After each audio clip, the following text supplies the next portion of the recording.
I was in California and I just basically decided Friday night to leave Saturday morning, and then got a flight. Had butterflies the whole flight, didn't really sleep. Got down there, slept for 2 hours, got a cab out to Teahupo'o, and just, it was on. Let me assert my firm belief that the only thing we have to fear is fear itself. Nameless, unreasoning, unjustified terror.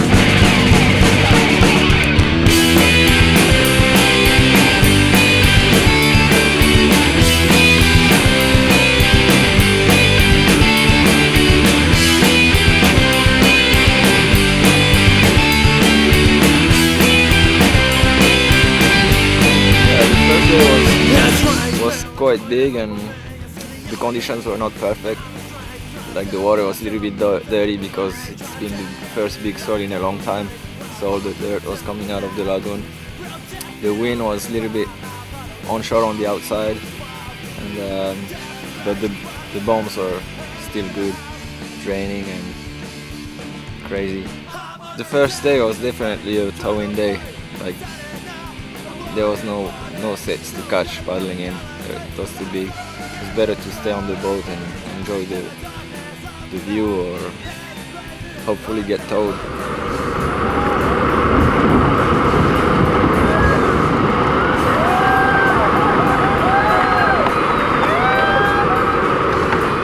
Everyone was just psyching. Went out there and it looked a bit sketchy, and then Dorian just started going, and then that's how the day started. And the rest is just what happened. I was nervous, but I'm glad I went. It was the best trip of my life. That was the best waves I've ever surfed.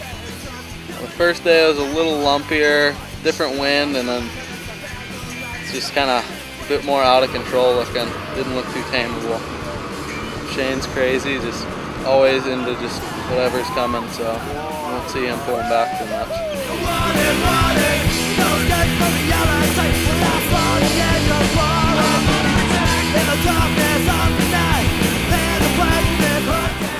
It was ranging from probably 10 to 12 to 15 to 18 to 20 foot. It'd have to be.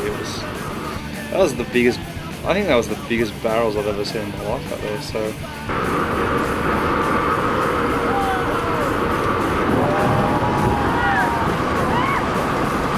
Oh, he went over. Oh, he almost went over. The biggest thing that day was probably that wave Manoa got. I remember one that Shane had, he was too late too, and Brook was pulling him off the wave, and he just let go, went over that ledge like a ramp, and then just got shacked. That was probably the most intense thing I saw all day. That's the biggest wave I've ever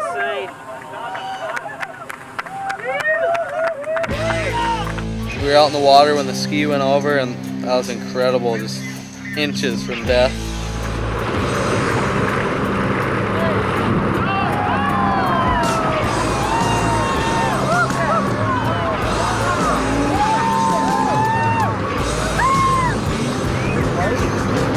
It's just an accident. Everyone does something like that once, at least once. Usually do it once and then try not to do it again. It doesn't happen, but sometimes it happens twice. Bad luck. Like being out in the ocean, charging those waves, mate. You got to give those cunts credit. They're maniacs. I don't know how no one fucking died. When that fucking jet ski went over Raimana, I thought, fucking hell, mate. Like, there's a jet ski going over the falls of the 10-foot waves at Choves. Like, what's fucking next, you know? Like, it was like a circus. There was lions and tigers and elephants and fucking clowns, and it was just bullshit. The biggest casualties were probably on the first day, a few bad ones, but the second day, Malik had some intense ones, and everyone kind of went down. Shane ripped his neck with his leash, Bruce got flogged, hurt his shoulder. Everyone got hurt. If you were going, you pretty much had to eat it at least once and just feel what it felt. Oh, Malik. Fuck, that kid's built like a jockey's whip. He's that thin. I think I counted him doing 5 cartwheels in the barrel. Just took a high line. Looks like he was riding a fucking wakeboard out there. Muppet. Couldn't believe it. But he got whipped.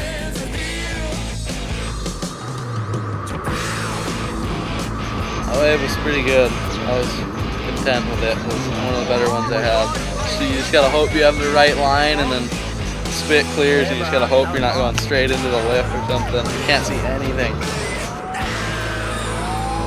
I just turned 22 on the 10th of May. And the guys I looked up to were pretty much Shane and Brock Little and Andy, Bruce, Kelly, all those guys. They all charge. So I like the guys that are super versatile. Can do it all. They can surf 20-foot waves, and if it goes flat, they can do sick airs and stuff. It's good not to be too one-sided. The first day we all used life jackets, and then the second day everyone went with no vest.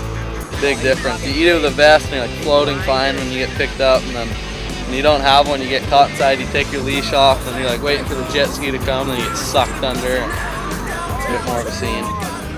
That's the best thing I've ever seen. Tahiti's just one of those places where you just I'm lost for words. It's just such a bullshit place. When the waves get big, it just handles. It doesn't.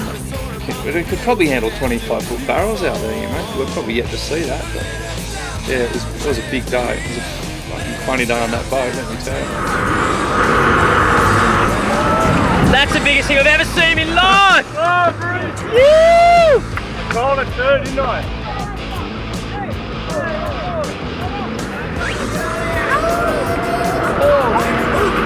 That's the biggest thing I've ever seen in my life. I said that's real west. He's right.